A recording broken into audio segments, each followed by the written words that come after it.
Halo semuanya, perkenalkan nama saya Sina Gracia Anzani Delova dari kelas 10K. Di sini saya akan menjelaskan materi PPKN tentang unit H, yaitu yang berjudul tentang kolaborasi antar budaya di Indonesia. Jadi di sini materi yang telah saya rangkum saya akan jelaskan di video ini. Yuk kita langsung nonton aja materinya. Nah, seperti yang kita tahu, Indonesia ini adalah negara yang memiliki berbagai kebudayaan di dalamnya. Jadi nggak cuma itu, Indonesia ini memfasilitasi segala macam-macam ragam kebudayaan yang berkolaborasi dari Sabang sampai Merauke. Dan kebudayaan Indonesia ini juga dari Aceh hingga Papua kan. Nah, dengan adanya keberagaman ini, kita tuh harusnya bangga.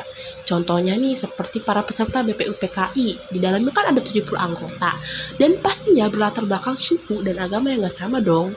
Jadi dengan adanya perbedaan suku dan agama itu gak menjadikan kita tuh pecah belah supaya negara ini menjadi negara yang satu. Jadi gak hanya menghormati kebudayaan-kebudayaan yang ada. Jadi baik dalam sebuah negara atau kebudayaan antar negara, sebaiknya tuh kita harus membangun sebuah kerja nyata yang menunjukkan bagaimana perbedaan itu bisa mendorong harmonisasi. Nah, kolaborasi ini tuh bisa menjadi agenda berikutnya. Lalu selanjutnya kita masuk ke materi semangat kolaboratif, di mana semangat kolaboratif ini jati diri yang berbeda itu bisa bergandengan tangan untuk menciptakan sebuah prakarya kebudayaan karena bersifat kolaborasi. Jadi dengan itulah identitas-identitas yang turut di dalamnya itu tidak kehilangan jati dirinya. Jadi persis seperti gambaran tentang jati diri bangsa Indonesia yang berasal dari keragaman identitas yang masih sangat terjaga. Jadi meski dalam suatu waktu ada identitas-identitas yang secara bersama-sama disepakati sebagai identitas nasional. Gitu. Nah, selanjutnya kita masuk ke kesimpulannya nih. Jadi, di kesimpulan yang pertama itu dengan mempelajari latar belakang demografis BPUPKI, kita tuh bisa menyimpulkan bahwa Indonesia ini adalah negara yang mencerminkan semangat kolaborasi. Seperti tadi, anggota BPUPKI ini berasal dari agama dan suku yang berbeda kan.